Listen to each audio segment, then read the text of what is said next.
I'm going to share with you the most effective routine to master the pull-up. First, we'll cover the science behind the 5 key muscles that make mastering the pull-up so difficult. Then we'll go through the best exercises to strengthen these muscles by at least 60% faster than normal. By the end of this video, you'll know exactly how to get your pull-ups from beginner to novice to master. Pull-ups are a pain in the butt to master for 2 main reasons. Reason number 1 is they require a minimum amount of strength in several key muscles that tend to be weak. A 2018 study revealed these muscles as being the core, the lats, the mid and lower traps, and the biceps. Reason number 2 is that they require your body to use these several muscles to work together. Your mid traps, lower traps, and your core muscles have to keep your body stable while your lats and your biceps pull your body up. This is something that other pulling exercises don't require, and it's something that your body just isn't used to. To solve this, we're going to use a 4-step plan. In step 1, we're going to first use pull-up variations that are as similar as possible to the standard pull-up, but not as difficult. This is going to help get your body to learn how to use its pulling muscles together. In step 2, we're going to throw in the right accessory exercises to further strengthen the key muscles used in the pull-up. Step 3 will reveal how to continue strengthening these key muscles over time to reach the point where you have the required strength to master the pull-up. Step 4 will then show you how and why to use chin-ups to get your first few pull-ups. So let's start by diving into step 1 with your pull-up variations. Research has shown that practicing an exercise 3 times per week can accelerate strength gains by about 56% compared to practicing it just once per week.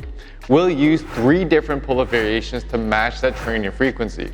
To further accelerate your strength gains by another 20% or so, we'll perform these 3 variations with a method called daily undulating periodization.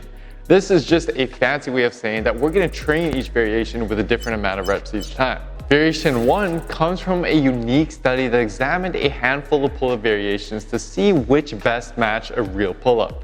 As you can see in the following graph, this variation was found to have the most similar muscle activation patterns as a standard pull-up, but only when set up correctly. To perform it, get on your knees and use a medium grip on an overhand lat pull-down attachment.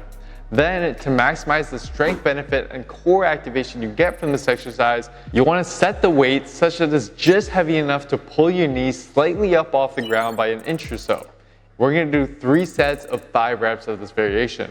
Now, if you don't have a pull down available, an alternative is to do kneeling pull-ups under a Smith machine or any bar, using your legs sparingly for help to ensure that your pull-up muscles are still being involved. Alright, so variation 2 is going to be your secret weapon in gaining the strength you need. And it's something that we incorporate heavily into my Built with Science programs because of its unique benefits. So the downward portion of an exercise has been found to play an important role in building strength.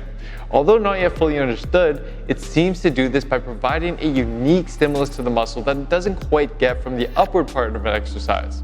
This is especially beneficial for the pull-up since although you currently don't have the strength needed to do the upward part of the exercise, with the right setup, you will have the strength to do the downward part of it. All you'll need is a high stool or any elevated platform set up below a pull-up bar to allow you to start from the top position of the pull-up. Then you're going to simply lower yourself down as slowly as you can. We're going to do 5 sets of just 1 rep. The last variation, when properly set up, will be the closest thing to performing a standard pull-up. It's actually a much better option than an assisted pull-up machine because it activates the core to a much higher degree. To perform it, you're first going to need a band of the right resistance. You can tell if it's the right resistance if with this exercise you can get between 4 to 8 reps with it. You can also use 2 bands if needed to create the perfect amount of resistance. To perform it, loop your band over the pull-up bar, place your feet at the end, and then try to do pull-ups with the added assistance from the band. We're going to do a total of 3 sets for this variation. Alright, so before we add in our accessory exercises on top of these 3 variations, this is what your schedule should currently look like. Now it's time to add in 4 accessory movements to your routine that you'll need to strengthen the key muscles for the pull-up. The first movement will help with improving your grip strength and the endurance of your back and core muscles. This is important because it takes about 20 to 30 seconds to complete a full set of 10 pull-ups. Throughout this set, your back, your core, and your forearm muscles need to hold your body in a specific position to enable your larger muscles to pull your body up and down. If these muscles don't have the prerequisite strength to do that, you're not going to be able to do a pull-up. This movement focuses on that weakness. We're going to implement this into the beginning of each of our 3 sessions and aim to hold it for about 10 seconds, but just see how long you can get. We'll work on building this time up in step 3. To perform it, you're going to start by hanging off a pull-up bar. Flex your thighs, squeeze your glutes, point your toes forward, and engage your core. From here, you're going to pull your shoulders down and away from your ears and hold that position. Try to remain as stiff as possible. As the seconds go by, you're going to start to feel a burn in your mid-back muscles, your forearms, and your core as they work hard to hold that position. This is a good thing. The second movement will be added to session 1 of your routine. Several of the members of my Built with Science programs have found this exercise to be very helpful in improving their pull-up strength. This is because it teaches your body how to control itself as you pull, and will continue to strengthen the important core and back muscles used in the pull-up. It's actually very similar to a standard pull-up, but with your body horizontal rather than vertical to make it easier. To perform it, simply hang off of a high bar with your feet straight on the ground. Then you're going to straighten your arms and pull your chest towards the bar while keeping your body in a straight line. So the standard lat pull down, given its seated position, it decreases the need for your core to be involved. This is why many who can pull a lot of weight with this movement still struggle with doing a single pull-up. But given that we've already filled this core gap with our other exercises, we can now strategically use 2 types of lat pull downs to help add more overall pulling volume to your routine. To minimize the risk of overworking the same muscles though, we're going to use an overhand wide grip in one of our weekly sessions and an underhand close grip in the other session.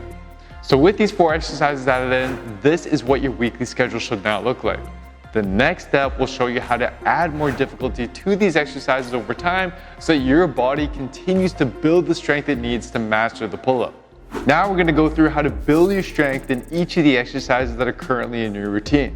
For the kneeling lat pull down, you primarily want to focus on increasing the weight. However, the weight can't get too heavy. For example, if you currently weigh 150 pounds and the weight stack you select is 140 pounds, you're going to be pulling yourself almost completely off the ground. Therefore, once you get to a point where your knees are well off the ground when you pull, simply try to do more reps rather than add more weight. For the negative pull-ups, every week you'll want to increase the time that it takes you to descend from the top position. So week 1, you'll start with 5 sets of a 1-second descent, but gradually work towards increasing this to 5 sets of a 5-second descent.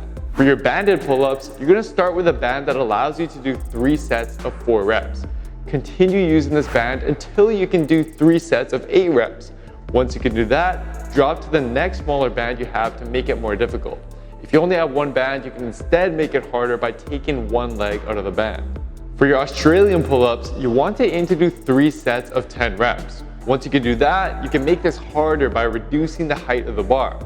And then once you reach the point where your body is completely horizontal, you can continue increasing the difficulty by elevating your feet instead.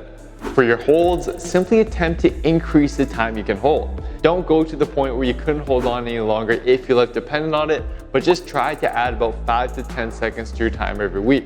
A goal to aim for would be around 30 seconds. For the seated lat pull downs, simply increase the weight every time you can successfully do 3 sets of 12 reps. So now that you have your strength plan set up, the final step will get you to your first pull-up by using the chin-up. First off, to use this routine for the best results, I want you to replace all of your current back training with these 3 weekly sessions and do them consistently. It would also be a good idea to actually reduce the number of sets that you do for your other muscle groups like your chest, your shoulders, your triceps, and your legs by about 10 to 20% so you can really focus on improving your pull-ups. Then, after a week or 2 of this, before each of these 3 weekly sessions, start your session by attempting to do a chin-up.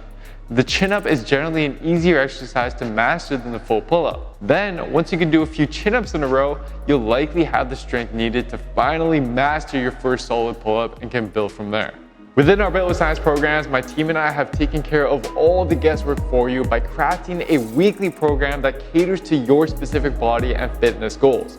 To find out which of our programs are best suited for you and your body, you can take our free analysis quiz over at builtwithscience.com. For help on other exercises like your bench press or your push-ups, you can click here to give my videos on those topics to watch. Thanks so much for watching, and I'll see you next time.